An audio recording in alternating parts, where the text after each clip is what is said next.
say, okay, I have a lot of money, but you have no money unless you take profits.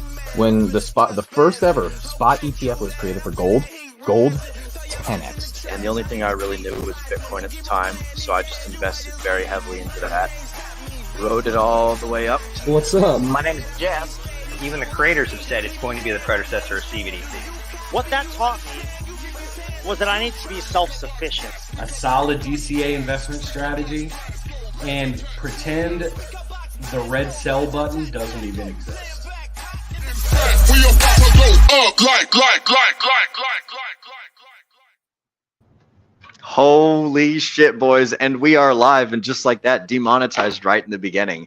So I want to welcome everybody to the DGen Roundtable small business episode. That we're going to be covering today what it's like to be a small business owner in these trying times. And before we get into that, I want to give a real quick shout out to Kool-Aid, freaking crispy or Crypto Kool-Aid. He's allowing me to use his studio here for streaming, and it's just super fantastic. I met up with him down here in Texas and stuff, and he's a real cool guy. So anyways, a big shout out to him for letting me use the studio before we stream. So getting right into it, we're going to start with introductions. First off, my name is Will Stevenson. I'm the Peanut Brain Diamond Hand. I'm going to be your host for this evening. And going around the panel, Mr. Dace, bro, I want you to start off the introduction. Give us go ahead and give us a quick introduction, who you are, what is your small business, how long you've been running it, and then why don't you go ahead and pass it off to Jay, and then Jay off to Josh, and then Josh off to Brendan. Sure. So on here anyway, I go by Dace Northal.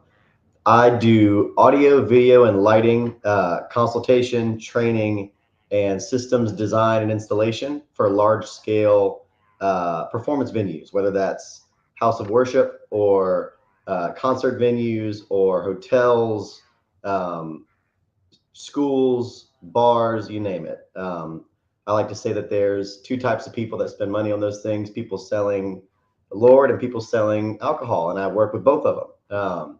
And so generally that's the case. I've been interested in music and in audio video production since I was a kid. I'm a musician. I've been a musician my whole life.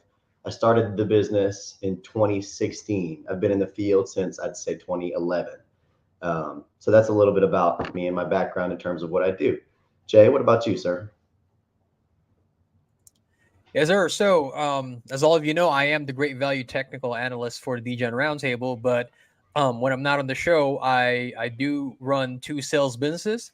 One that I started back in 2016, right out of college. That one was my remote online coaching for fitness and nutrition. I work mostly with strength athletes, mainly powerlifters, because that's when powerlifting was really taking off, like mid 2015 and up. So I started that business then, still running it to this day. And then there's another business that I started at about right around the tail end of 2020. That is my furniture restoration business. That one has really taken off. And it has actually allowed me to leave my 9-to-5 at the start of, it was actually at the start of this year when I left my 9-to-5 and went into this full time.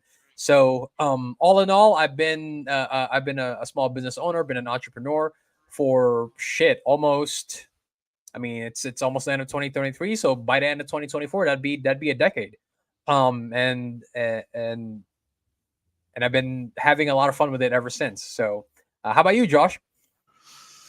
Oh, great intro, guys. Excited about this show. But let's see. For me, I'm Josh, and I started my first business. I started a credit repair company in 2017, ran that for about 2.5 years. Had a bunch of success doing that. Was pretty good at doing it, but it just wasn't one of my passions.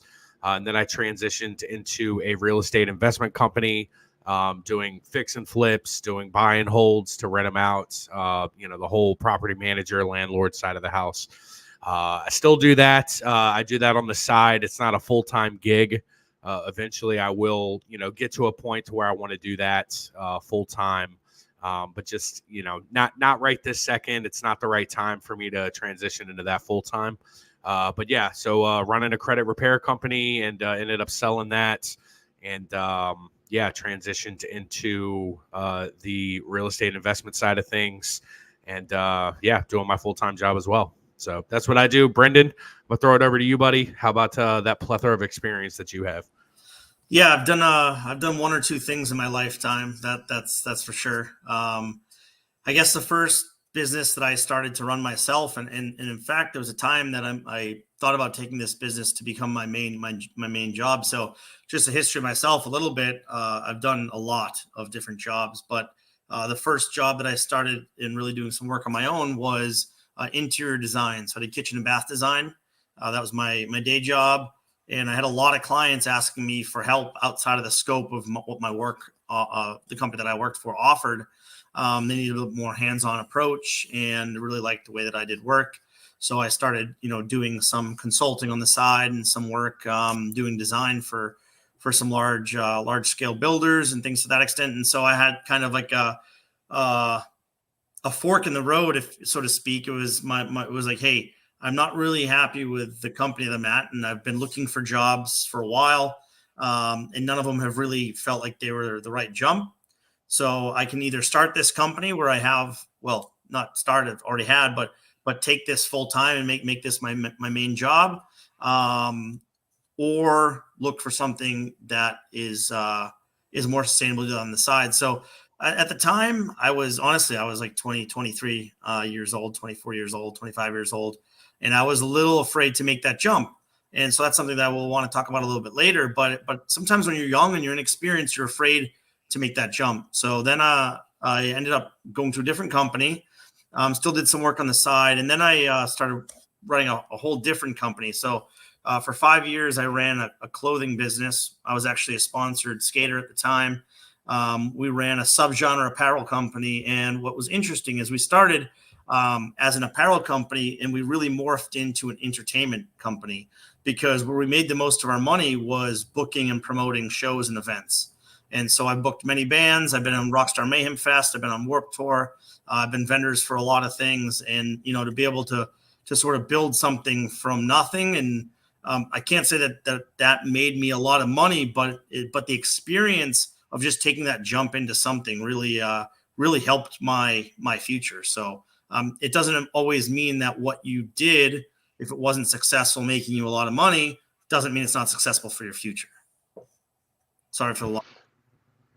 No, dude, that's good. I like it. I like this. So we've got quite a full panel. Then we've got sound systems, we've got fitness and nutrition, we've got construction, we've got credit repair, we've got skateboard graphic design. And what was the first thing you said again, Brendan? Interior design as well? Yeah, I did kitchen and bath design for residential home builders. Holy smokes, bro. All right, cool. So I guess we'll just round robin again, starting off with Dace. I want to know, what is the thing? So I presume that you guys all had full-time regular jobs where you're working with other people before you started doing this thing where you decided to go into business for yourself. So what was that for the folks at home that are looking to start their own business? As far as this question applies to you, what was the thing that started you off in the direction of, I'm going to do my own thing, I'm going to open up my own company, I'm going to stop working full-time for the man, and I'm going to start working full-time for myself? Dace, why don't you go ahead and start us off there, bro?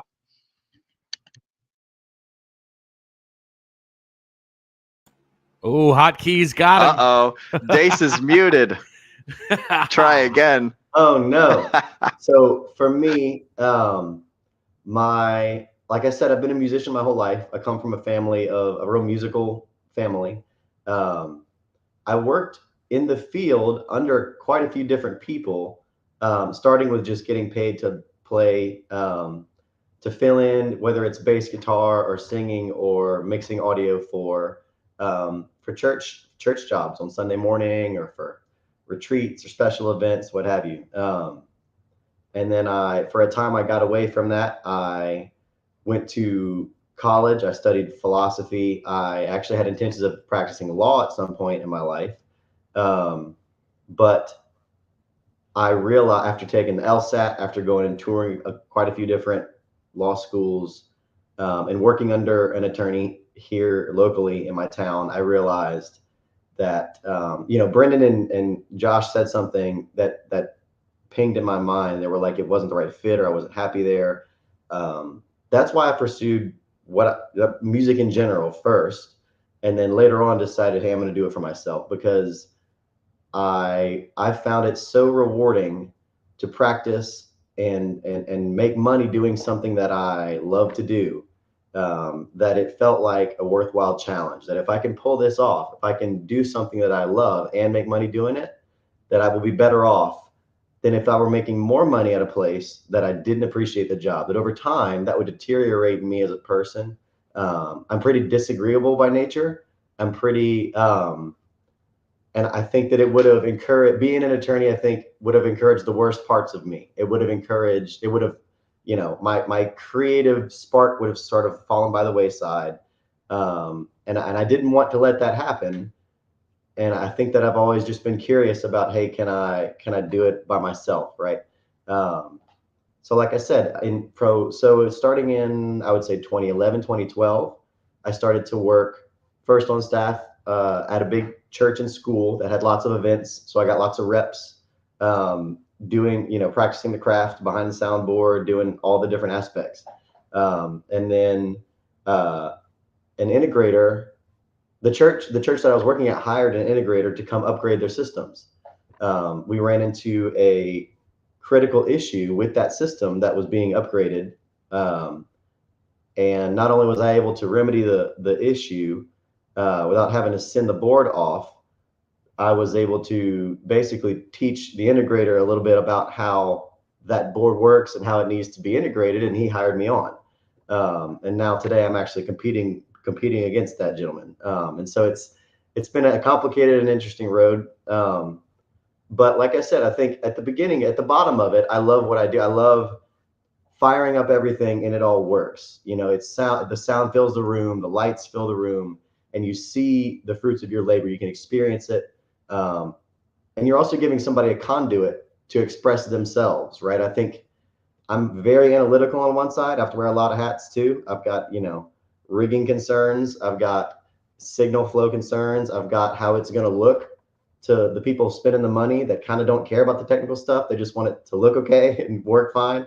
So you got to cover all the bases in terms of when you're doing one of these projects. And I think to some extent, I'm a glutton for punishment. I really like the challenge of checking all the boxes for everybody and it's still coming out right. And so, but to have that tenacity, I had to have the passion, right? If I don't love what I'm doing, I would have burned out a long time ago doing it. And so, to be short, I think I figured out a way to make money doing what I love in music without living like in a van. I also didn't want to live on the road. All right. I mean, most folks that are really good at what I do, they live in a car, and that's cool for some folks. I would prefer to not. I was born in the Bible Belt, pretty in the South, and so there's lots of churches around. So I was born into a pretty rich customer base for what it is that I happen to want to do, and so we're here making the most of it. Jay? It's funny, Dace, you mentioned that you had a little bit of a background in law because you wanted to pursue it, and that being highly disagreeable person would have actually made you a fairly good attorney.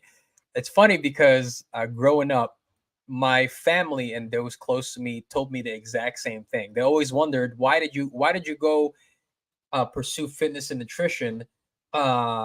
You would have made a much better lawyer or attorney because you are extremely disagreeable. You like to argue, you like to debate, you never like to lose and take no for an answer. So it's just funny that you mentioned that, because it's very, very like analogous to how my family saw me and growing up and stuff. But to get back to the main topic, the reason why I made the transition over from working a 9 to 5 and eventually going out on my own and doing my own thing, it was actually when I decided to pursue the furniture restoration business. Right when I did the fitness and nutrition consults, because my area was so niche, it was in powerlifting.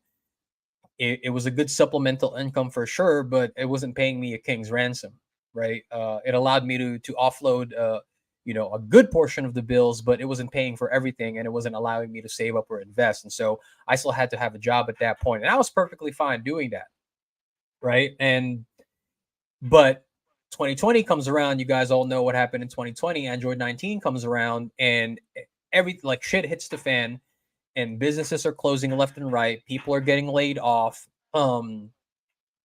And it was such a time of uncertainty that I was like, okay, if thank God that I was here in Arizona, and because at the time Arizona was still a fairly conservative state, right? There was a lot of pushback around the lockdowns, around those kind of mandates. So we didn't really close down to the degree here in Arizona like more of the liberal blue states did. But it was at that point where I asked myself, I was like, look, man, if you were in one of those states that had to close down and you were laid off, do you have any other skill outside of your labor that you could provide to somebody that they could pay you for? And unfortunately, at that time, the answer was no, right? At the very least, the skill that I had in fitness and nutrition at that point was not serving me enough to pay the bills. And so I actually took inspiration from my folks, because they were kind of the progenitors of the business, right? When they were still living here in Arizona, it was my father's idea to start up the furniture restoration business, and it just took off from there. And I mean it like really took off. Like these two my parents, both my mom and my dad, they had filed for bankruptcy. They were in significant amount of debt, and when my dad started to do this business, it really allowed them to get their heads above water, and that's what allowed them to thrive and succeed. And so I took a lot of inspiration from them. I thought to myself, hey man, look, if your parents, who are like, they're 50 something year olds, they're more than twice your age, if those people can do it and be successful at that age, you certainly can, right? You're young, you have time on your hands, and you're healthy, and you certainly have the energy to do this. So why not try your hand at it? And I did. It took, let me tell you, it certainly did take a little bit of time to get things off the ground. It was about a year in incubation before I really got the hang of it. But after a year, the amount of income that I was making from that job, I told myself, if you're not making at least equal to, or my goal was equal to or 2x what I was making at my job before I could leave. And after a year, that actually did happen, and I felt comfortable enough to leave my 9 to 5 and say I'm going to do this full time. But yeah, the whole full-time entrepreneurship, it doesn't sound glamorous like a lot of folks on social media make you believe. Mine was born out of necessity, right? I can't say that, like with Dace, he pursued what he was passionate about, and he was extremely fortunate that there was a thriving market that would pay him for it, right? I'm not passionate about furniture restoration. I can't say that I am, right? That business was born out of necessity for me, and it just so happened to take off. And yes, I'm certainly thankful and grateful that it took off the way that it did. But for me, it was more out of necessity than anything else. So that's kind of like how I transitioned into it. How about you, Josh? Yeah. So full disclosure, I never left my full-time job to pursue my business full-time. And the reason simply for that is, when I got out of the military and the 2 subsequent jobs that I had when I got out of the military, I loved them. It was an absolute passion of mine. It still is a passion of mine. It's just something that I knew I wouldn't get rich doing. But I still had that entrepreneurial spirit. It was around the time that I turned 30, I started realizing, hey, I'm never going to get rich doing what I'm doing right now. And I had achieved the goals that I wanted to achieve when I was younger. So it was sort of definitely in that growing phase. How I'm going to answer the question, Will, is I'm going to tell you what sort of led me to create the credit repair company. So that's specifically what I'm going to talk about for a majority of the stream.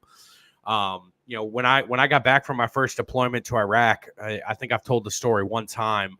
I had $25,000 that I had banked up, and I blew through it in 3 months. And the next thing I know, I was getting evicted from an apartment.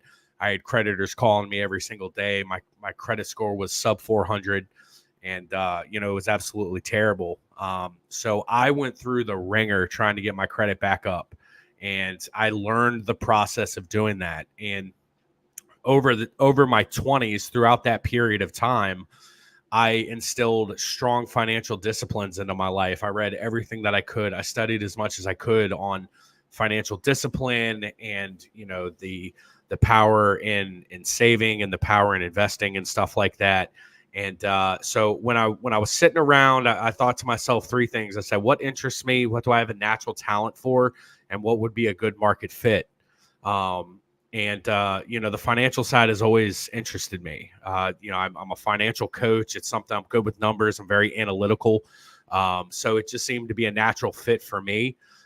So, you know, that interests me, and that's what I had a natural talent for. And then, you know, especially, you know, 2017, 2018, you know, the economy was pretty good. Credit cards started to get used a whole lot more often.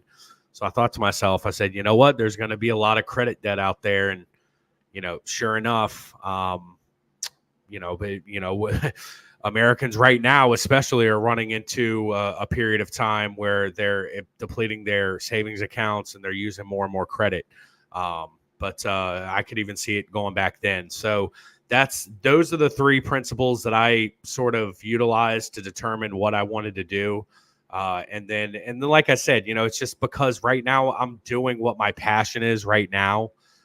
So doing that job wasn't really a passion. So that's ultimately why I ended up selling the company and getting out of it, was because, you know, it was fun. It you know, it made me some money, but it wasn't something that I wanted to continue. So, but I guess that sort of answers the question. What about you, Brennan? Yeah, I'll keep it quick so we can get to the next questions. But for me, I'm always looking to do something. People that are in the DGen Roundtable know how much I have on my plate just on a regular basis, be it volunteer work, be it my regular job, be it my side hustles, or whatever the case may be. And like Josh, I actually love what I do for a day job. And so I never 100% left some sort of stable income. And for me, at one point, I was working 50 hours for my day job, and I was working 50 hours for my company. But, you know, I also loved what I did for my company. So for me, that wasn't work. It really was a passion. It was fun. And I will remember something my mom always told me. And I feel like this is a pretty well-known quote now in general, but I heard it very young. And my mom's always like, you got to find something that you love to do. You got to find something that you're passionate about, because if you find something that you love, then you'll never really feel like you're working. And honestly, it really like that. It really is like that. If you find something that you're truly passionate about, not only is it not going to feel like working, but you're going to be more successful at it because you care about it, because it's something that is integral into your passion, into your life, into your personality. And so for me, there wasn't a necessity that I had to create this company, but I had a friend that kind of had been dabbling with the idea for a while. And so we kind of hopped into this partnership together, and it kind of took off in some unique ways that we hadn't anticipated. And believe me, we didn't really know what we were doing, didn't have a good plan in the beginning. And it really, you learn a lot. And I could make some mistakes because I had a full-time job, but I certainly next time, and won't be the last time I own a company or own a nonprofit, won't be the last time I own some sort of entity. I have a lot of knowledge, and I'm still, you know, doing consulting work on the side outside of my business. So never fully out of the game of doing things on my own. Okay, interesting. I like this. There seems to be a common thread between the four of you of something that equates to like finding a purpose in life, finding a passion in life, finding something that you love. For Jay, you had mentioned that your small business was born more out of necessity than out of purpose. Dace, you got kind of lucky with yours. And then for the two of you on the bottom there, Brendan and Josh. Let me correct you real quick, Will. Go ahead. It was born out of necessity, but there is purpose. Like for me, it might not be the passion that drives me to do the work, right? But there is purpose and there is meaning in it, right? And we'll get into that later on, but there's certainly purpose there, right? It's not something I'm passionate about, but the meaning that is part and parcel of me doing the work is what keeps me going, and that's why I do it. So I just wanted to correct you there. Okay. That's good. I would also good correction. You're right. Go ahead, Dace. I was lucky to be here, but you still have to show up. I still made the decision every single Saturday night to not go gig in a bar band and instead go to sleep early so I could show up at my church gig. And Correct. that was a gamble, right? That's a bet, because you can't ask a band to not book Saturday nights. I've tried it. It doesn't work out good. And the church folks don't really like it when you're out till 3 a.m. and then you show up at 7 a.m. on Sunday morning. They don't like that either. And so I had to pick. And so I was lucky to be in the spot I'm in, and also I have the musical talent. There's no doubt there.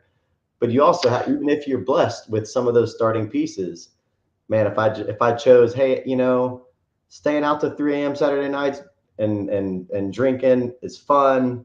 You know, the social scene is a little more to my liking. I'd rather be out with my buddies than Sunday morning at church. That was a decision that I made. And because of it, it has led me down a certain path, right? And so your talents, if you follow your talents, they'll take you to interesting places. No doubt. No doubt. Okay. Well, let me rephrase then. Instead of using the word luck, let me say that it is fortuitous that on your first go around with your own small business, you find yourself in such a situation that you can provide value to the world at definite, you know, like realistic costs. You know, like you're saying, you have to skip out on some of these other fun things you do. Everything comes at a cost, right? We all have to determine what we're going to do in life. We all have to determine like what we're going to spend our time to like generate value, so that way we can, you know, buy bread and buy shelter and, you know, all the gasoline, all these things that we need to keep surviving on a day-to-day life. It's when I say luck, perhaps I should replace the word with or replace the concept with, you were prepared when an opportunity arose and you made the tough decisions to follow down that opportunity. You know, it's a bit verbose. But like luck is a little bit faster, but that is the thing that I'm driving at. It's not like you just showed up to the casino, chose double lot, and then the roulette wheel happened to land on it and you fucking cleaned the house out for what they're worth, right? You put in the hard work, you found the opportunity and you seized it, and it happens to be the thing that you love and enjoy doing, right? So luck in that sense, that it's fortuitous that you had an opportunity and you were ready and you seized it and you made the hard decisions that were necessary. But the thing that I want to drive towards here is finding life purpose for the audience that are listening, and for everyone who's watching this on the replay, and for folks at home who aren't even listening to this but are going to hear people talk about it, right? I think that this is a very important thing to do in your life, and I'm sure that the rest of the panel agrees, is people need to find, like, you're not necessarily going to be pouring coffee at Starbucks your whole life. Maybe you will. Maybe it's what you love to do, right? Maybe you love pouring coffee just as much as Dace loves mixing sound, just as much as, you know, Josh loves his full-time job that he's doing now, whatever, right? People have to find things that they're going to do with their time. People have to develop some sort of purpose in life. And I think that that's really important. And if you can find the thing that you super duper love, enjoy doing, and you can figure out a way to monetize that and give it to the world, make the world a better place with your skill set, then you're just going to be all the richer for it, and the world's going to be a better place for it. So this is absolutely fantastic. And this, but the next question that I was going to ask is your business your purpose? Is your life your purpose, right? And I think that we kind of already covered that, but I'm gonna go ahead and ask that anyway. So Dace, would you say that you could see yourself, or let me rephrase the question. Do you see yourself doing the thing that you're doing now, your small business, for the rest of your life, or are there bigger and better things planned that you're going to move on to next? Dace, or actually, you know what? Why don't we go ahead and start with Brendan, and then we'll work in reverse, the opposite direction. So sorry, Dace, I teased you there a little bit, but Brendan, why don't you go ahead and start us off? Then Josh, then Jay, then Dace, you're last, buddy. Yeah, I'm going to say a couple things to answer your question. Maybe a couple things off topic. First of all, you know, my goals in life are intertwined with what God's will for my life is. So for me, I have personal goals, but they're always fluid if I feel like I'm being moved into a different direction. So but for me personally, I'm always looking towards the future. I'm always looking to better myself and finding, you know, where my passion lies. And I think that God gives us talents and gives us an ability to push us and to move us into a better place in life where we can succeed for ourselves and for him. And so I think that some of those are things that we learn and do, are building blocks to what we are called to do in the future. And so for me, I'm always open to growth. I'm always open to personal improvement. And sometimes that also comes from a place of work, be it working for a different company, be it, starting a new company for myself, be it starting a nonprofit. I've always said, in the future, if I ever, if this whole crypto thing goes well, or even if not, one of my passions in life is to own a business, but make it a nonprofit. I really do want to help people long term. And, so yes, I think that if you're ever just fine with where you're at, that doesn't mean you're not fine with your company, your job, but if not, moving to a different company, at least improving where you are at the moment, there always needs to be some upward mobility. There always needs to be some personal improvement and personal growth, or A, you're going to get stagnant, B, you're going to get bored, or C, you're just not going to get yourself into a place of bettering, right? And so I'm kind of dancing around your question a little bit. Yes, of course, there's always an opportunity for me to be open and want to do other things in the future. When will that be? I don't know. But if you don't improve or want to improve personally, and that doesn't mean you need to make more money or anything to that extent, but in everything in life, you always have to want to better yourself. And without that passion, it's really hard to be an entrepreneur. It's really hard to be a small business owner. You really need to push yourself. And again, you also need to realize that maybe to take a step back and realize, hey, I need to work on this, and this so that I can get to that next point. But I don't think there's ever a point in my life where I'm going to feel like this is 100% where I need to be and I'm okay. No, I'm always going to work on bettering myself and being in a place where God wants me to be. And I think purpose is fluid in life. The purpose that I had when I was in my early 20s is completely different than, the purpose that I have right now. So I think it's important to understand where you are in your life. If you're a teenage or early 20s guy or girl out there, you're going to have a different purpose and a different focus than you're going to when you get into your 30s and 40s, especially if you throw a significant other, a marriage in there. If you have kids, the purpose and the focus is going to change. So I think that it's always important to continuously reevaluate yourself and what drives you and what motivates you, and let that be your North Star towards what you decide to do, both as an entrepreneur, as a small business owner, or whatever endeavor that you're going to get into. Things that I thought that would interest me, things in my early 20s that I thought I would have no interest in are now huge interest to me, just because of how my life has transpired and the opportunities that I've taken, the opportunities that I've missed. So it's extremely important to continuously reevaluate your situation. You have to take that time. You have to, take time to yourself to really make sure that you stay on top of what your updated purpose is, because your purpose will continue to update depending on where you are in life. But Jay, go ahead. Well, I kind of alluded to it a little bit earlier already, right? It's even though I might not be passionate about the furniture restoration aspect of my business, what I am passionate about is the purpose and the meaning, right? That the work gives me. Josh spoke about that at different stages in your life, when your circumstances change, that your purpose is going to shift and it's going to shift, and it's going to contract, and it's going to expand depending on the specific context in life that you're at currently, right? But for me, though, no matter what the context is, I know that the foundation underneath my purpose stays the same, right? And that is something that I realized probably about 5 or so years ago, and that because my parents are getting older, because I am now a husband, because me and my wife do want to start a family one day, the purpose and the meaning in the work that I do is not just for me, but it's more for them, right?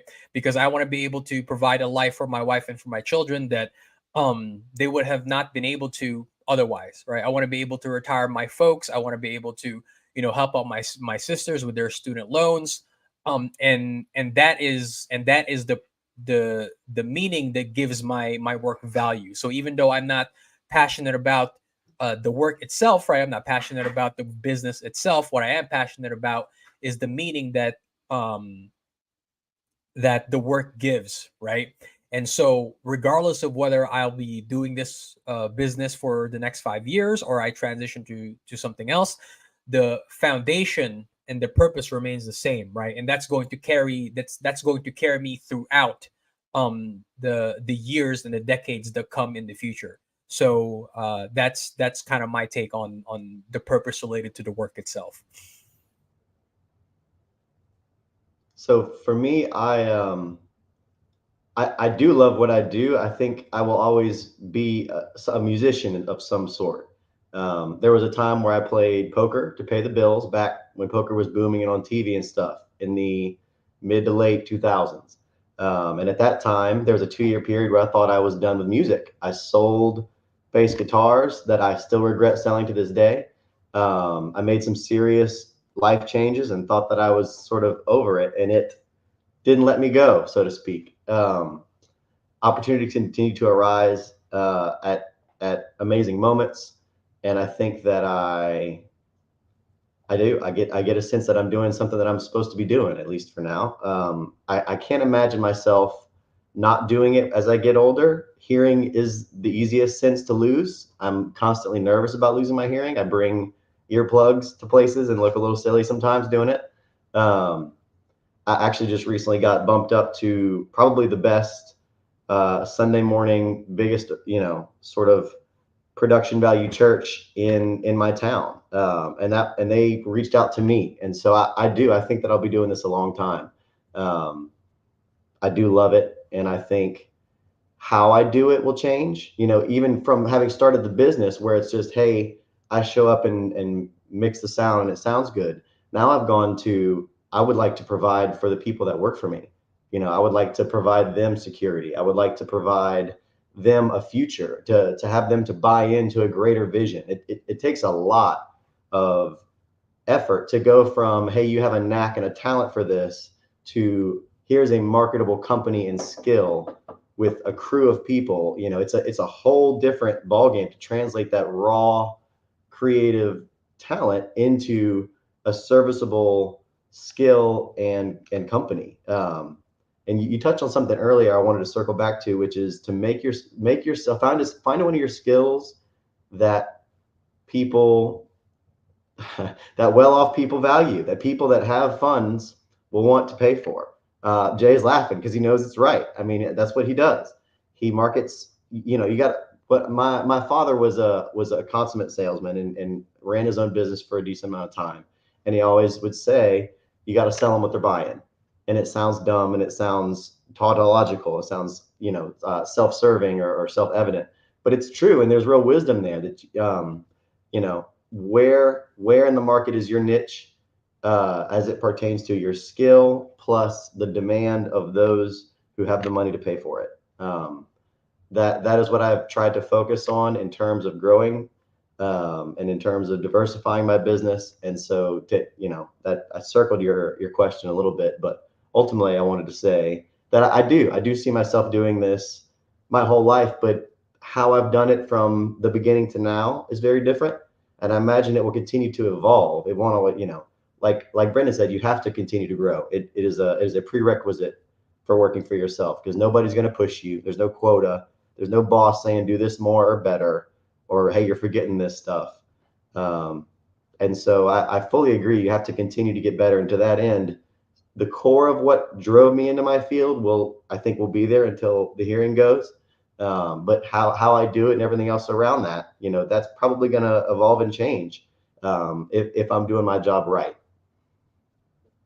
That is a fantastic point, and I'm glad that you said it that way, because that allows me to just flawlessly transition right into the next topic, which is we're all in the cryptocurrency sphere, right?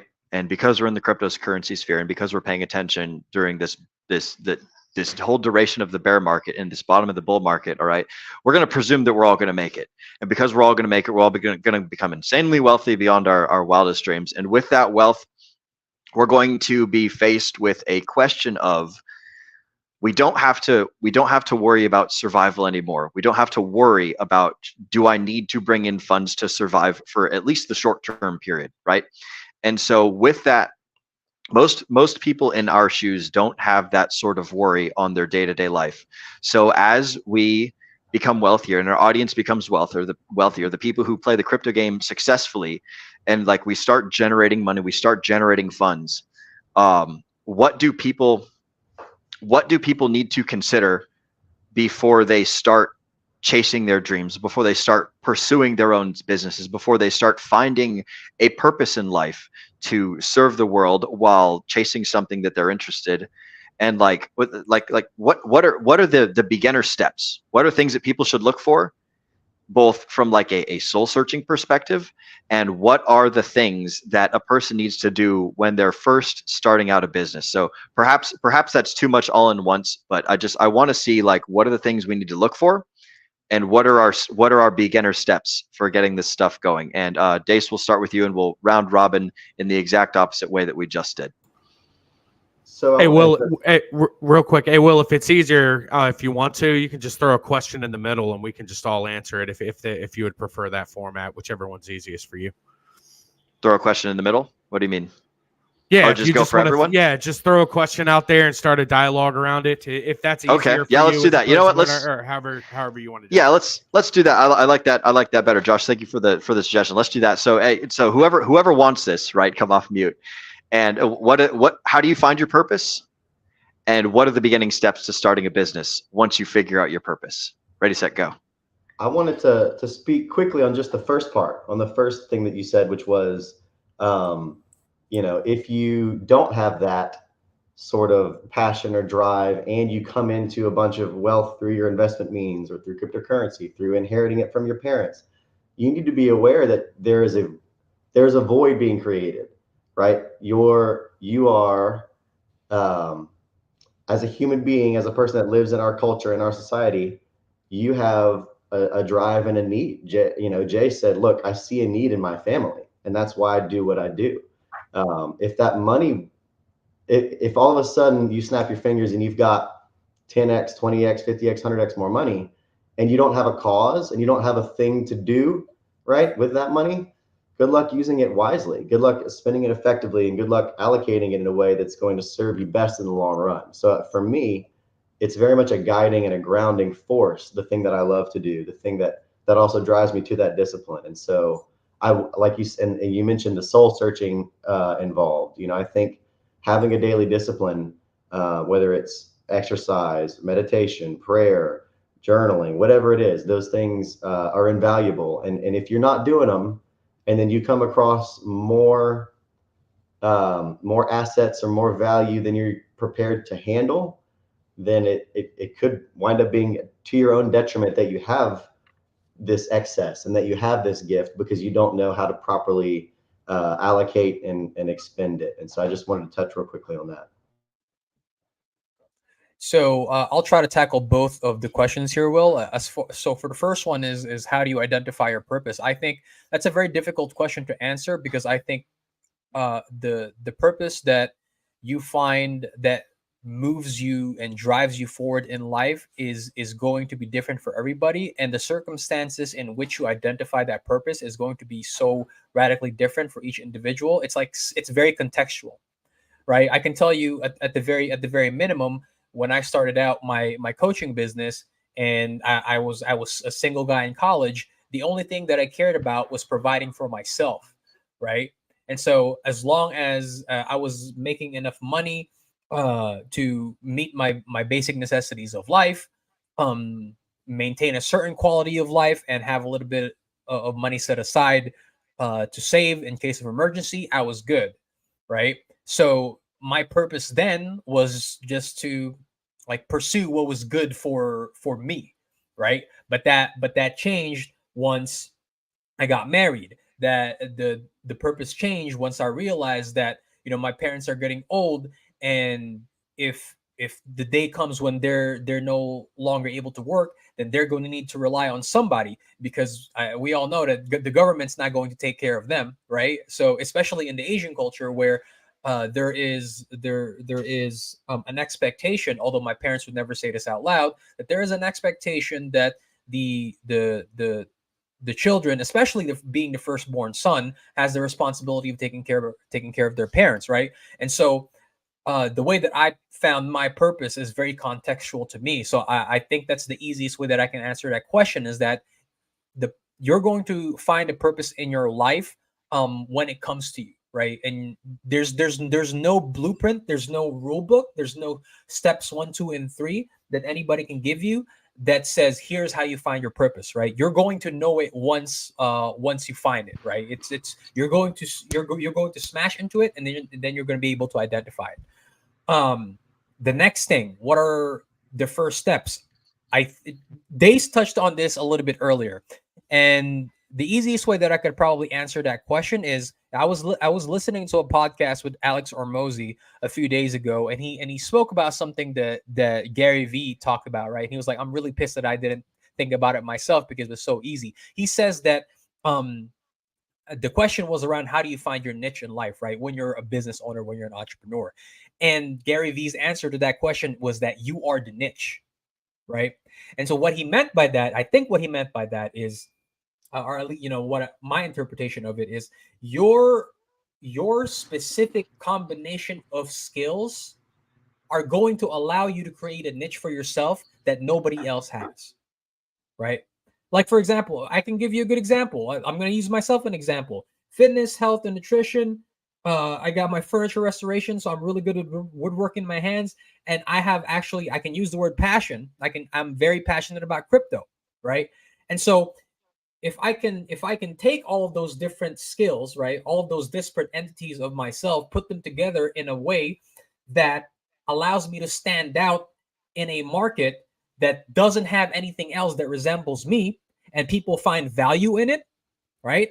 That's how you're going to create a business that is successful, right? Because you have a marketable skill or a product that is in high demand that people are willing to pay for. And so as far as what the first step is, if you want to start a business, don't make it complicated. Identify what your particular skills are, and the combination of those things, right? And you yourself, right? The individual, those combinations of things are probably going to fill some kind of niche that nobody else can fill, right? Start there, because you might realize that you already have a combination of skills that is highly marketable, that is in high demand, that nobody else can do. So start there. That's probably the easiest way that I can tell somebody what's the first step in creating a successful business. Yeah, Jay, to expound upon that a little bit, one of the things you're talking about is, hey, what can I do to create a business? So for me, I also look at it this way: what are my skills? What can I bring to the world or to this area of business? And then I'm going to do market analysis. I'm going to say, okay, this is the abilities that I have. This is what I think could be a successful business for me or this area. And then I'm going to do a market analysis and say, hey, is this something that makes sense for me to go into? How many other people are doing this? And if there are other people doing this, am I bringing something new to the table, or am I expounding or making something more efficient to bring people towards my company, right? And towards what I'm doing? Am I providing a unique value that other people in the industry that you want to go into are potentially not providing? Or are you providing it in a better way? Right. So market analysis and understanding what it is that people are, because look, Dace, people around you, other people are doing sound systems, right? What is it that you do better than them? That's what you have to figure out. And I'm not asking you this, right? I'm just saying, I know the answer. It's okay. There's a lot of people, right? But you know what you do better, and you know where your niche is because you know the market. You've done that market analysis. You understand it. And maybe you didn't know that right away. Some people it takes a little bit longer to sort of roll into that. But I'm telling you, a couple of the things that people really miss out on when starting a new business is market analysis and building a business plan. Okay, people either maybe throw together a short, cheap business plan, but they skimp on it. Honestly, it's one of the really important things of building a business is market analysis and building a plan. And I can't tell you enough that preparation before actually putting your business into practice is going to make you is going to give you a much higher percentage at success than people that are just going to try to do the business. And that's not a bad thing. You can still become successful by just starting a business. But it's going to be a lot less chance of being successful if that's the case. And when it comes to purpose, for me, money doesn't bring you purpose. Money is a means to being comfortable. And so you have to find purpose. And Dace, you were kind of saying this a bit as well. And Jay, you've alluded to this a lot in the past. Is purpose comes from what it is that you want to do, what drives you, what is maybe your passion, but purpose, no matter how wealthy you are, purpose isn't going. Money isn't going to give you purpose. Look at all the people in Hollywood that fall into money because they become actors and they get all this money at a young age, never had it before. They're not happy. We see over and over again that a lot of people with money aren't happy. So you have to realize that making money isn't what makes you happy. So you have to find your purpose, and you have to find, your calling. And then when you can intertwine all of those together, be it a business that allows you to do what you feel is your purpose, make the money to help your family or to get to the point you want to be in life, whatever the case may be. Sometimes they're intertwined and sometimes one's a mean to the end. And so I just want to say that purpose is not always what a business or money is. But just to reiterate, market analysis and a business plan is a really important start to creating a business. Can't emphasize how important it is to create that business plan. That is foundational. And if you're going to skimp out, if you're going to get lazy on your business plan, then your business is going to fail from the jump. You have to put effort into that business plan. What I've coached people to do, what I did is I drew an idea out. I took out a piece of paper. I wrote an idea down. I wrote 2 columns. All right. And I devil advocate the shit out of that idea. I, wrote down on the left side, everything that was against that plan. And then what my answer was to it. And I had a full blown conversation with myself for about a week over this idea. And once I finally was able to iron something out, boom, that's the foundation of your business plan right there. It's that simple. It just takes the effort into doing the thought and doing the research behind it. Brendan took the words right out of my mouth. Market research, business plan. Those were the things that I was going to say. To touch on that top of that, finances, but I'm pretty sure that I'll save that for another question that you have coming up. Yeah, we're gonna get into that pretty quick here. Well, before we move on, I do want to add something to that. So yes, agreed with Josh and Brendan about the importance of having a plan and executing on it. I will say though that I know a lot of people, and it doesn't have to just to be in entrepreneurship, that they wait till they have the perfect plan in place before they start to act. Unfortunately, more often than not, you're never going to be able to create a plan that is perfect, right? Because I think a lot of us suffer from the perfectionist side of ourselves, especially if you're an entrepreneur. You want to create something that's successful, so you try and create the plan, and you're crippled by it because you think that it's not quite there yet. I can tell you right now from personal experience, when I started out, did I have a plan in place? Yes, but it was a very loose plan. The way that I refined the plan and refined my execution as the years went by, what happened is that I got better by acting, right? The plan was refined through action. I spoke about earlier, right, that there was about a year's worth of incubation period before the business really started to take off. That's because I had to accumulate a lot of the different skills that I needed in order to make the business successful. I had to learn how to make use of my time a lot more efficiently, right? By using specific techniques instead of doing it how I was doing it before, right? all of that stuff, the plan got better and better and better. The execution got better as I did, right? So you have to do, yes, you have to have some kind of plan in place, but don't allow that to paralyze you from acting, right? Because for most things in life, there's never going to be a blueprint of how to execute something perfectly at 100%. You, the individual, have to refine the techniques as you act and as you do along the way. So I just wanted to add that on. Yeah, Jay, I agree completely. As I was saying as well, everything's always an evolution, right? So even if you create this plan, this business plan, even if you have this market analysis, understand that it's not going to be 100% perfect, right? Nothing is. As you start to go, you're going to start to see things that you didn't understand previously. You're going to start to be like, oh, I didn't fully understand this part of the market. I didn't fully understand this part of my business. And I didn't realize that I needed to do X, X, and X differently. And so you need to always be ready to adjust and pivot, so to speak, to an area that you can improve upon. So just starting a business isn't going to be like, yeah, sure. Some people will be successful in the beginning, but it takes a long time. It takes a lot of hard work to get things off the ground. And so that's why having that plan and having that market analysis and anything that you can do to build a foundation for your business. But at some point you do have to act.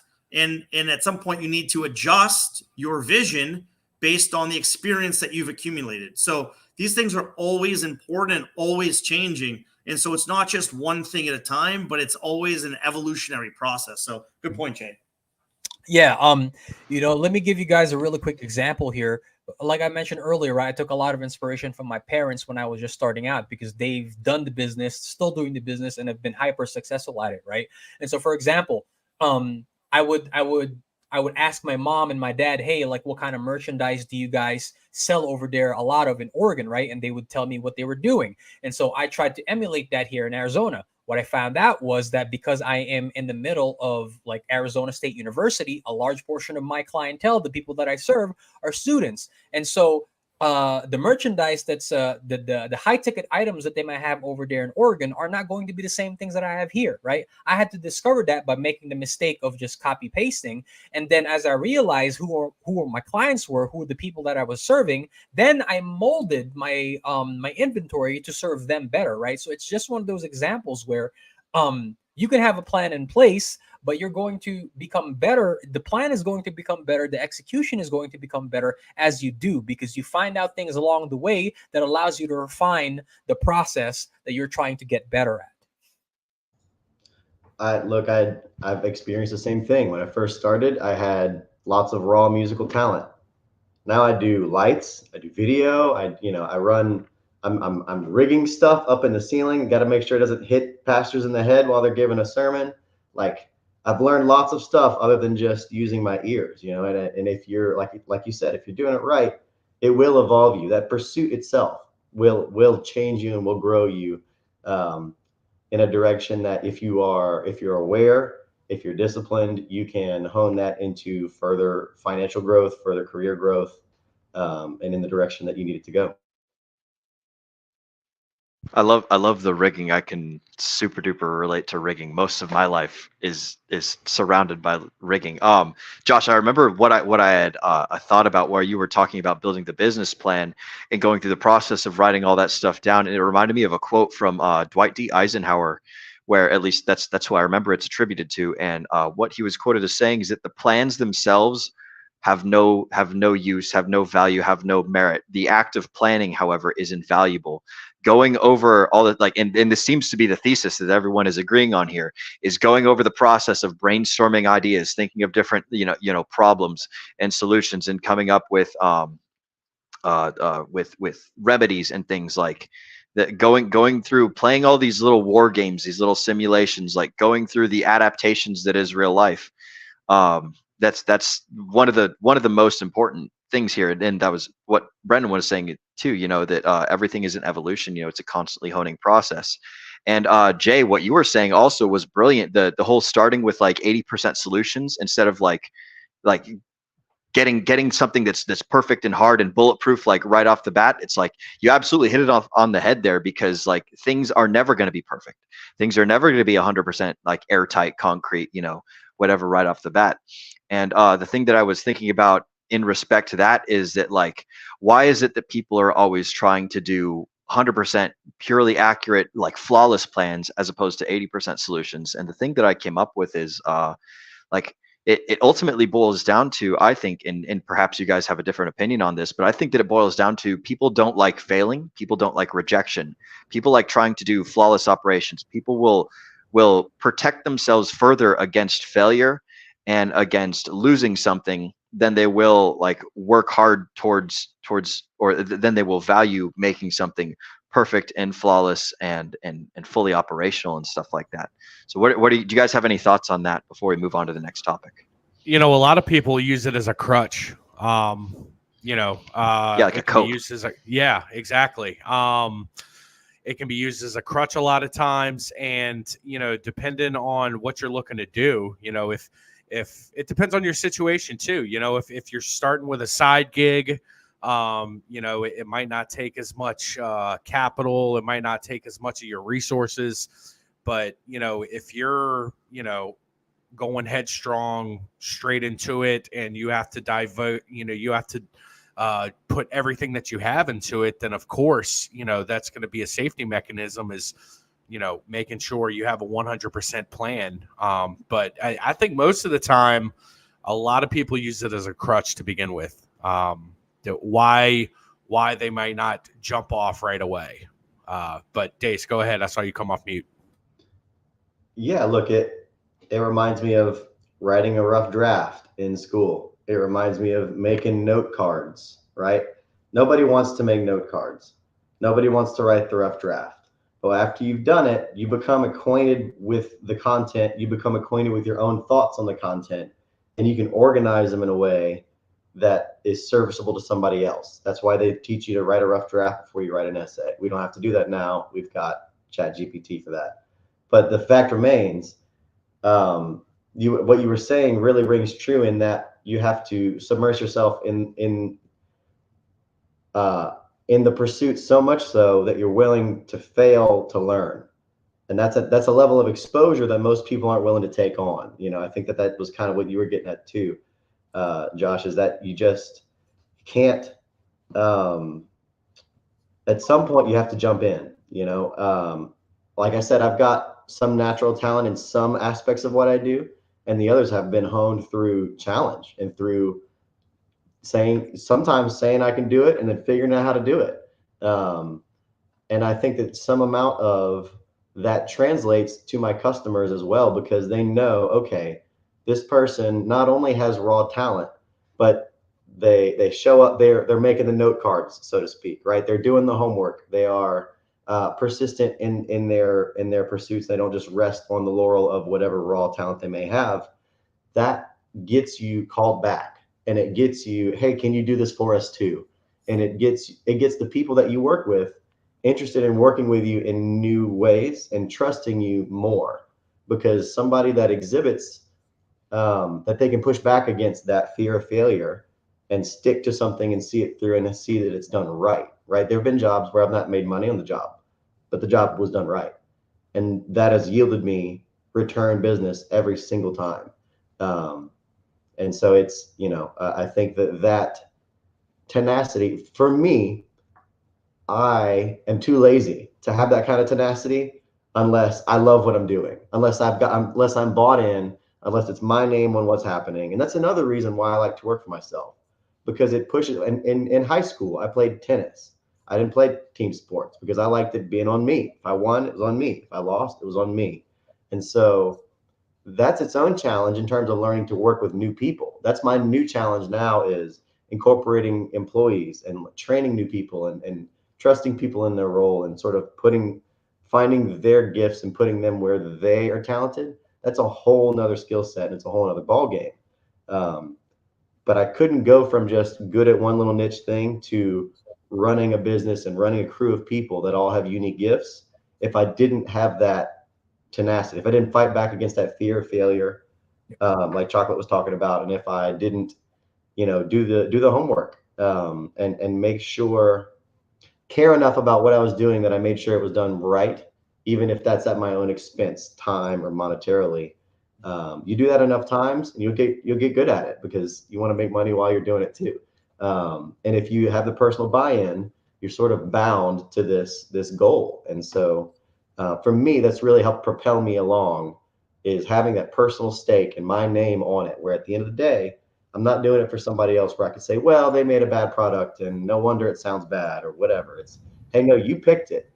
You stuck it up there. You picked the angle. You picked how high it is. You picked how to tune it. How does it sound?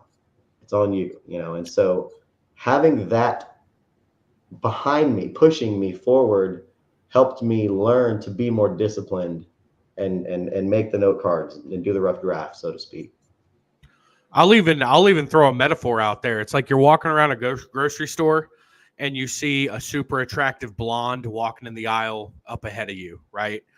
And you say to yourself, well, you know what? I actually prefer brunettes, so I'm not even going to go up and talk to her. It's like, no, you just don't have the confidence to go up there and talk to her. Like, let's not think that the blonde hair is the reason that you're not going up and talking to this person. You're using that fact as a crutch to not do what you need to do. So that's a metaphor. But Jay, go ahead. You find what you're looking for. Yeah. If you're looking for a reason to be propelled forward, you'll find it. And if you're looking for an excuse and a route out, you'll find it. Yeah. Zenith and Dace already touched on it, but if you could highlight Zenith's comment here, he says another benefit of the 80% plan launch is that you will learn about the things you failed to predict and plan for. Right. That's one of the important things about failure, is because when you fail, it reveals the chinks in your armor.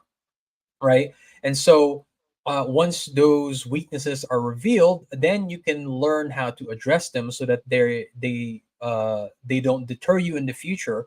And you know how to avoid them moving forward. Right. I know it's cliche, right? When people say that failure is part of the process, and they can't really explain to you why. And the reason why failure is a good part of the process is because, in addition to what we've already been speaking about here, it allows you to update your map, right? If you go in a direction and if you're driving in one direction and you get to a point where it's like, oh, there's a dead end, right? There's a cliff here. I can't go past here, right? You've just now updated your map, right? And so you can go the other direction. The next direction has a bunch of potholes. Your tires can't take it. You've now just updated your map. That's what failure allows you to do. It allows you to update your map. Now, you certainly do have to pay attention to the lessons that the failure taught you in order that you can avoid it properly. But that's what people mean when they say that failure is part of the process and failure is important in life, because it allows you to update it allows you to update your map. It allows you to update your paradigm. It allows you to update your worldview so that you can avoid those things in the future and you don't make the same mistakes again, right? And that doesn't mean that you eliminate the chance of failure in the future. What you do eliminate is the chance, or at least you significantly decrease the chance of you making the same mistakes and failing in the same exact way again, right? So that's my take on it. Yeah, it's interesting. I mean, even if you look at some of the most successful businesses, a lot of either the business owners and entrepreneurs failed in previous businesses, or even their first launch looked nothing like what they ended up succeeding in.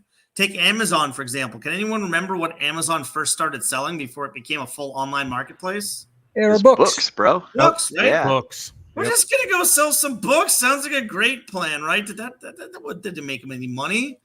Dominate do you the remember online sphere. Bezos also opened something called Z Shops before Amazon started going into a marketplace. Z Shops failed miserably, right? And so it wasn't, his first intimation or business plan that was super successful, but the idea of having an online marketplace allowed him to adapt and to evolve into something that did work.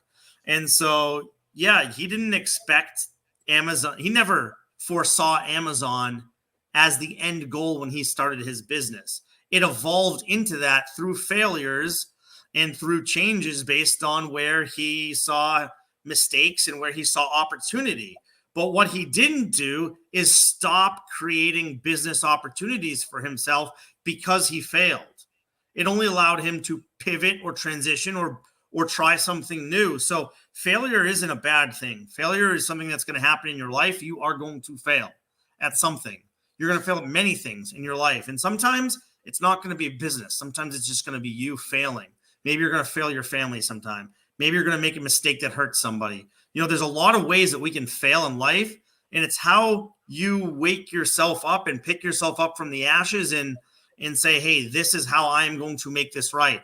This is the next step that I'm going to take. This is a different path that I'm going to try. This isn't just an entrepreneur. You know, being an entrepreneur is like living life, right? It's not just building a business, but it's also living life. There's a lot of things that are intertwined with how we humans build things in general, be it relationships, families, business opportunities. So what you learn in life can help you in a business, and what you learn in business can help you in life. Yeah, it's the Phoenix metaphor, right? It's in order for you to be reborn, a part of you has to die, right? The Phoenix burns, and then from the ashes, something new and something more magnificent comes through, right? And that's kind of like failure, right? In order for you to get better at things, there's a part of you, maybe it was the ignorant part of you, maybe it was the stupid part of you, that has to die in order for something better to come out of it, right? But in order for that to happen, you have to make the mistake. You have to fail at certain times, right? You have to disappoint some people at certain times, because if you never put yourself in the position to make those mistakes, then can you really say that you're actually trying, right? I really don't think that you can. So, yeah. And for me, I'll say pride. It's very hard to admit that you failed. It's very hard to admit that you made a mistake. And so you also have to shed your pride to really be able to improve in life. And yeah, for me, it's always been something that I've struggled with, and things that I'm working on. You know, you always have to also find your singular points of failure within your own life, because those are the things that are going to also be potential failures or pitfalls in your business. You know, anything that you are struggling with or makes you, again, business and you life, all of these things are, how am I bettering myself, right? All of this helps your business. So for me, pride is something that I've always had to, overcome. And it's something even today that I work really hard and fail at a lot. But I really try, and I see that as one of my failures.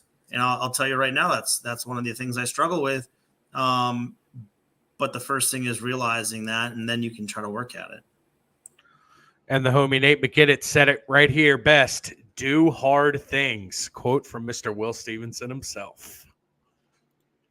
It's important to do difficult things in life. It's important to do things that you will probably fail at. It's important to pay some sort of price. You have, like, nobody gets through life scot-free. And if you do get through life scot-free, then I think that you have severely crippled your ability to do a whole bunch of character development along the way. And you're probably just going to be a much less resilient person should you find yourself in difficult times. One thing I kind of want to, this is something that you all were sort of kind of talking about is failure to update. Failure allows you to update your game plan. Failure is important. Got to shed your pride. You got to find what you're looking for. Dace was talking about something that I thought was kind of similar to, like, you got to burn the boats. You just got to go for it, right? The thing that I want to transition into next is within small businesses, building systems, building processes, building Barney proof, like follow this, that, and the other thing. Like, obviously every business plan is different. Hell, we've built systems within the DGen Roundtable for how we start a podcast, how we do our interviews, how we do this, that, and the other things. Building systems within a business to create some sort of predictable framework for you to operate in and for you to home your game plan. That's the topic that I want to talk about next. So obviously we have a whole bunch of different businesses in here, from lighting and sound work to fixing cabinets and tables, to helping people fix their finances, to designing skateboards and t-shirts and selling things, right? So gentlemen, I'm going to open up the floor. So let's talk about building systems, and what are some particular systems that are important for you in your business, and what do you think are some good universal evergreen points that people can focus on for building systems within their own lives?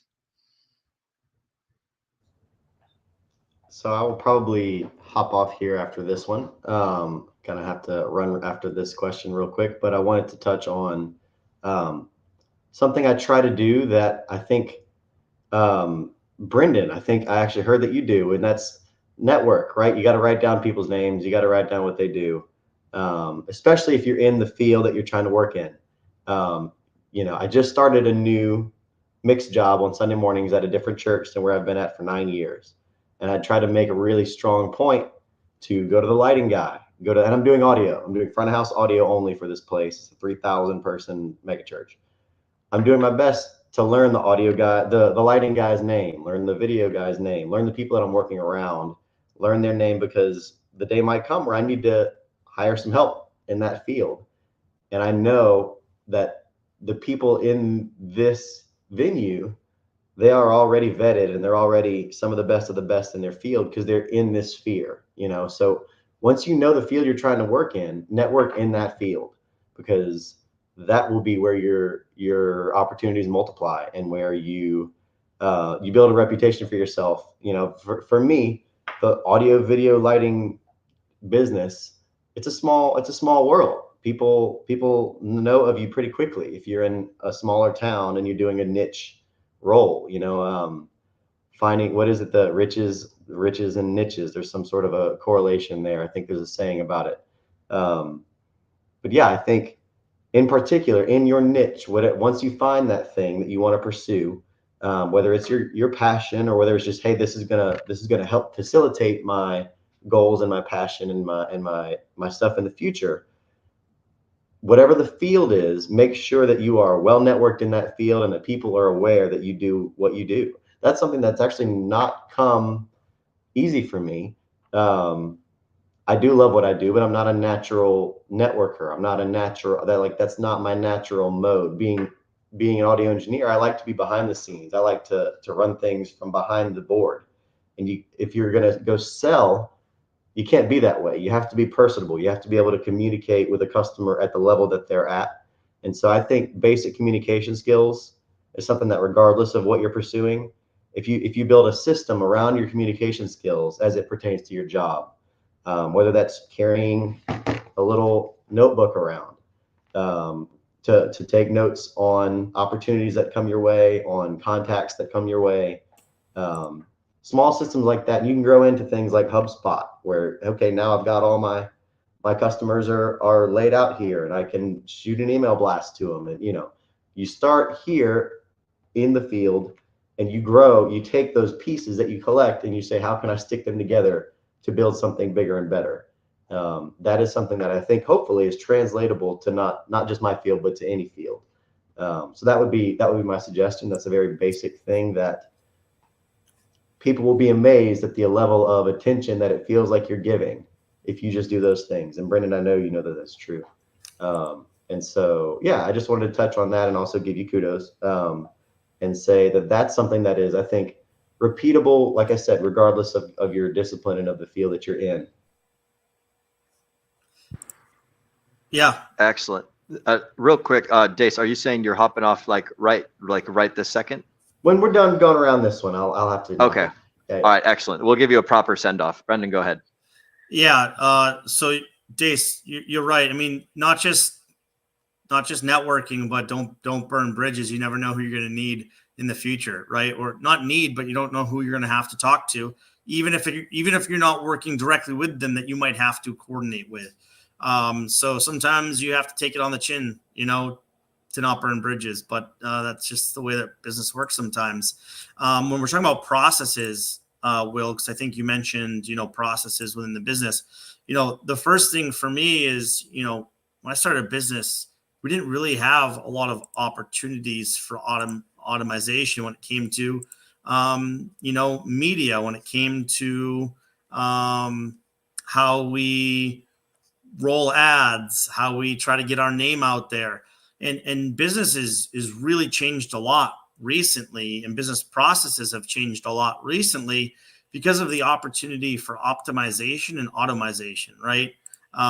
What can we do? The first thing obviously is you need to map the process, right? You need to figure out what your workflow is, or what your flow chart is, or whatever you want to call it. And then you have to realize how you can make it more efficient. Can I make this more efficient by hiring someone to do it? Do I have the money to do that?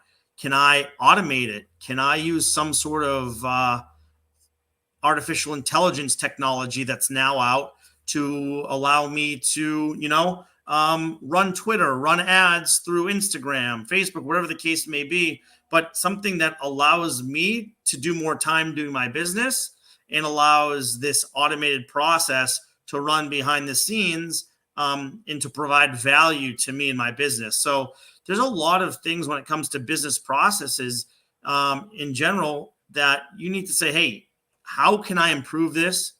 How can I do it better? Should I be doing this myself? Is there a better way? If it is something that only a human can do, is there a better way that I can be doing it?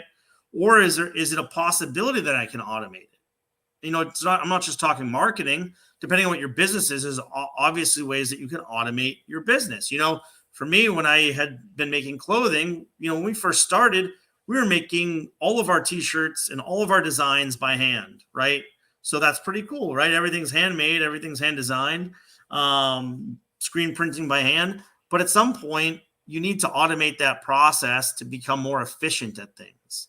And maybe it takes a little bit of investment to do that, but long-term, that was something that was really important for us and something that really helped our business. And so you need to understand, what are the processes? And sometimes you don't even realize that there are processes in your business that can be improved upon. So sometimes it just takes some time if it's yourself or if you have other business partners or other people that are on your management team to sit in a room and to just do some brown paper, right? To say, hey, these were our backlogs. This is where we're getting clogged. This is where we're starting to see inefficiencies. And how can we improve that? How can we improve it individually? Can we automate it? What can we do? And so there's a lot of that, as you're building this business and building your processes, that you have to take a step back, right? You have to look at it and say, hey, where am I being efficient and where do I need to improve? The big thing about implementing positive systems in place is, similar to what Brendan was saying, it automates the tasks that can be automated and allows you to focus more so on the tasks that either require more attention or the tasks that you still need to develop. It really streamlines the process and it just makes it a hell of a lot easier. When I would get a new client in and I would, take them through the standard onboarding process and get them from point 1 to point 5 of a 10-point system, getting them from 1 to 5 really fast tracked a lot of stuff. And it allowed me more so to focus more time on 6, 7, 8, 9, and 10 while they were still going through the process of 1 through 5. So it saves a lot of time, it fast track things, and it really allows you to focus more so on more complex problems and identifying more complex solutions that are needed. So I believe, Will, the question was how do you develop efficient systems, something along those lines, right? Yeah, pretty much. So I'm gonna sound like a broken record, but you build efficient systems as you do, right? You can have a good foundation in place, but in order for you to create something that is, I think Giggles mentioned it in the chat, right? That's something that's of high quality, something that's repeatable, something that's streamlined. You're only going to be able to create something like that because you've done things over and over and over and over, and you've identified the variables that allow you to create a system that is efficient, that is streamlined, that is valuable, right? And that comes by doing. I'm gonna use my coaching practice as an example. When I started out, because I have my educational background is in strength and conditioning and it's in nutrition, I knew how to create a fundamental strength training program and basic nutrition program, right? That would work for an overwhelming majority of the population, right? Why? Because everybody exists in the middle of the bell curve, right? So what works for one is probably going to work to some degree for everybody else. However, what you also have to realize with people is that to an extent we are all special snowflakes, right? I know that triggers some people, but there's so much variability within the human body, right? And not only within the people themselves, but how they interact with other people, how they interact with their environment, that when you're working with people, there is an infinite amount of variables that you need to consider, right? And so when you're creating a strength or nutritional program for somebody, the foundational skills that make people successful will work to a degree, but that's not, in my case, that wasn't going to take somebody from a good lifter to a state champion level lifter, from a state champion level lifter to a regional champion, from a regional champion to a national champion, to an international champion, right? And so, yes, I had a good system in place that worked the majority of the time in the beginning, but the way that I was able to refine the systems for each individual person that I was coaching, that had to happen as I was doing, right? We spoke about failure. My systems failed me a lot in the beginning, right?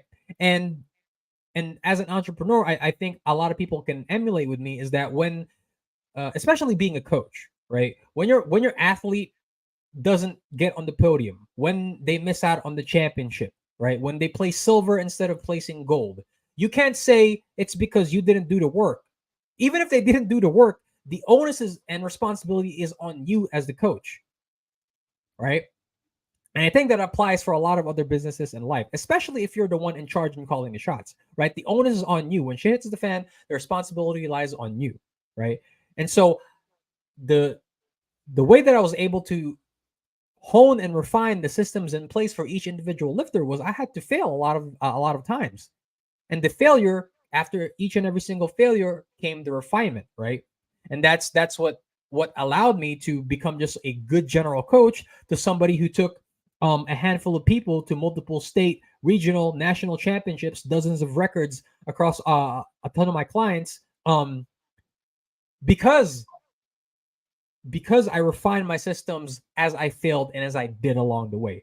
And so, how do you create good systems? You fail, you refine, you adapt, you fail, you refine, you adapt, you fail. It's a constant process of failure and updating over and over and over again until you have something that has been battle tested such an overwhelming number of times that, like I said earlier, you may not be completely 100% insulated from failure, but you certainly decrease your chances to near zero or as low as you can probably manage, right? So personally, that's how I've created successful systems, not just in my coaching practice, but in my restoration business.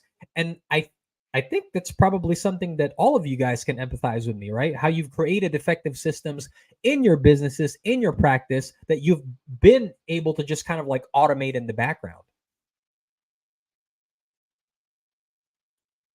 Yeah, and you can. I think that Jay, that's good advice, and you can extrapolate that even further past businesses and on into like regular life, like whether you're building a system for how you're going to, brush your teeth in the morning. If you always put your toothbrush in the same place, toothpaste in the same spot, always shop at the same place. You start trimming out the fat here and there. You start getting more efficient with everything you do the more often that you do it, right?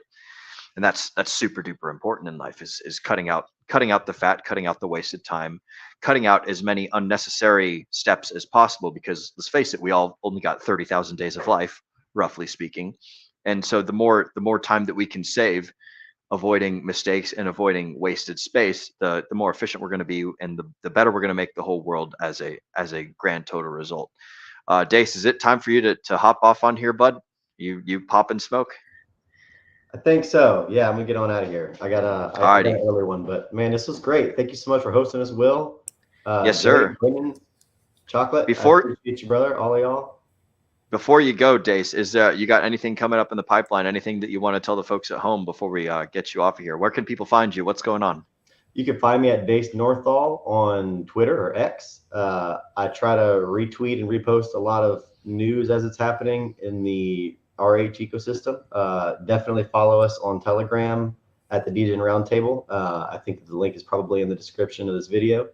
Yes, it is. Myself, Jay, all of us that you see here on the screen now, we're in there all the time, keeping up with the latest that's happening in the cryptocurrency markets. And so come follow us there for sure. Excellent. And Brendan, I'm seeing in the chats that you're saying you're going to hop off too. Why don't we just go ahead and do a wrap up here, folks? Dace, it's been wonderful having you, bro. If you're going to hop off, let's do closing thoughts for everyone, and then we'll go ahead and finish this stream up. It's getting to be about 10 o'clock here in Eastern time, so it's probably pretty late for you guys over there on the East Coast or in Central time. But yeah, Brendan, why don't you go ahead and go, and then Josh will have you. Jay, Dace, you can hop off whenever you want, bro. It's been great having you. I'm not sure what's going to happen to the camera programs and everything, but we will see you when next we see you. Also, folks, make sure that you check out the DGen Roundtable community chat, like Dace was saying earlier. The description's down below. You can hit that t.me, or you can type in bit.ly/degenerate_roundtable, and that's just a shortened URL that will bring you directly into our Telegram chat. So, Dace, it was a pleasure having you, bro. Brendan, why don't you go ahead and say your goodbyes, man? Yeah, I mean, I know we got started a little bit later here tonight than we normally do in shows, but it's really great to have something a little bit different outside of sort of our normal crypto and economics talk. It's great that we have a lot of unique experiences within the DGen Roundtable. And our goal has always been to just provide value to the community and to share experiences that we have, be it in the crypto space, be in the economic space, be it in the entrepreneur space or small business, whatever the case may be. So we're really happy. I'm really happy that we were able to share some of our failures and successes today. So I want to thank everyone for joining, listening.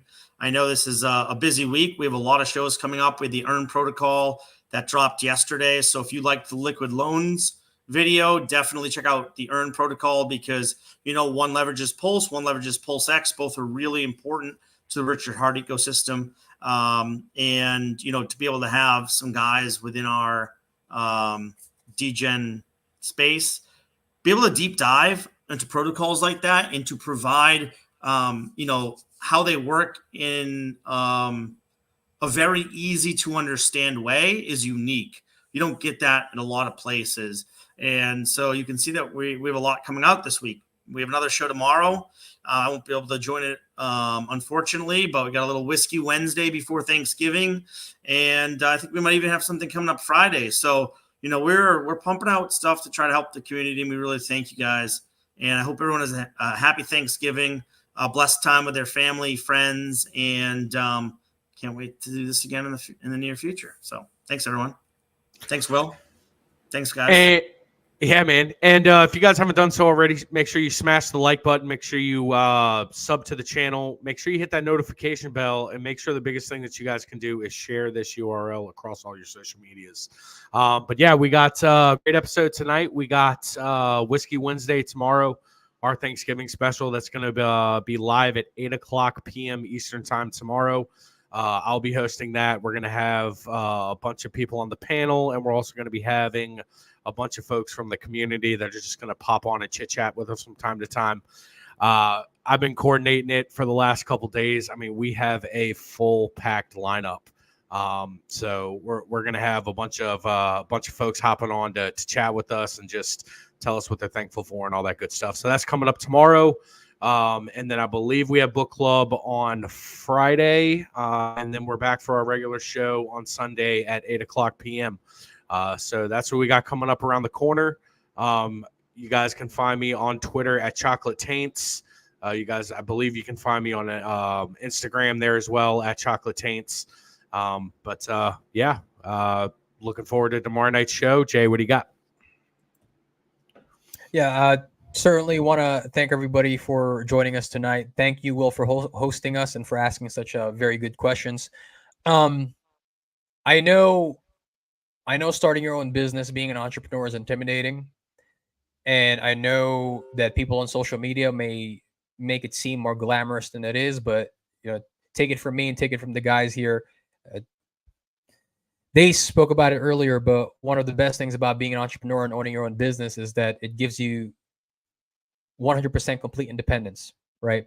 But with that kind of independence also comes with the responsibility. But me personally, and I think I can speak for the rest of the guys here, that kind of responsibility is certainly welcome, right? It's welcome, and I'd take it any day over the 9 to 5 and having a boss breathing down your shoulder and telling you what to do, right? The ultimate independence is, I think that's why we all love crypto, right? It's like ultimate independence, self-sovereignty, and ultimate responsibility. I think that's why a lot of us here either have had businesses in the past or are entrepreneurs and are business owners now because of those things. So if you're young, right, and if you've got time on your hands, and if you've got your health, right, I encourage you to try and find something out there that might speak to you, that you might be able to turn into something successful as well. As always, you can find me on P90 Hex on Twitter and at agent_JSchroth on Instagram. Thank you guys once again for joining us. We know that time is your most valuable asset, and we certainly do appreciate that you spend that time with us here multiple times during the week. We definitely appreciate it. So thank you very much for that. Will, thanks again. Take us out, buddy. Alrighty, excellent. So what I've got going, so right before we close out, what I've got going on is right now I'm down in Austin, Texas. Just for the short time being, I'm going to be traveling up to Temple here in the next hour or so. But if you're in the Central Texas area, hit me up on either Telegram, Instagram, Facebook, Twitter. I don't know, just send me snail mail if you really want to. You can find my links down below in the description. Also, like Josh had said earlier, and I will repeat it again, make sure that you join our Telegram. Keep up to date on what's going on with the DGen Roundtable if you want to see what's going on with us in the community. Like Josh said, we've got the Whiskey Wednesday stream tomorrow. We've got book club on Friday. We've got our standard streaming every Sunday at 8 p.m. Eastern. So you can find us here at all those times. The things I've got going on is, again, I'm trying to create some sort of Hex Meetup Template thing. All I've got right now is an Excel spreadsheet. So if you are a Hexican and you want to meet up with other Hexicans, what you do is you go to bit.ly/hex_meetup_template, and you just put in your information down there, and whatever city you might live in, whatever country, whatever state, dox yourself to the extent that you're comfortable, right? And then put in some way for other people to contact you, and then just kind of reach out to other Hexicans if that's what you want to do. And hell, it doesn't even have to be Hexicans. You can reach out to Bitcoiners or Link Marines or Cardano fellers or, Doge aficionados. Doesn't matter. If you're a DGen, if you're a crypto person, reach out to other DGen peoples and do that sort of thing. Other than that, Mrs. Producer, go ahead and get ready to close us out. I want to thank you all for joining us tonight. And with that, ladies and gentlemen, we are out. Wait, Oh, one more thing. We're not out. Before we go. Like I said last Sunday, even if you're not a Hexican, come roll up on Will. Will will have a desk there, and he's going to have the sign that says Hex is better than Bitcoin. Change my mind. Oh my gosh. All right. Yeah. Hex is better than Bitcoin. And that's a quote from the late and great, or not the late and great, but the great RG3. So make sure you follow what RG3 is doing, and a Wild SJ and all those folks. But this time, for real, ladies and gentlemen, we are out.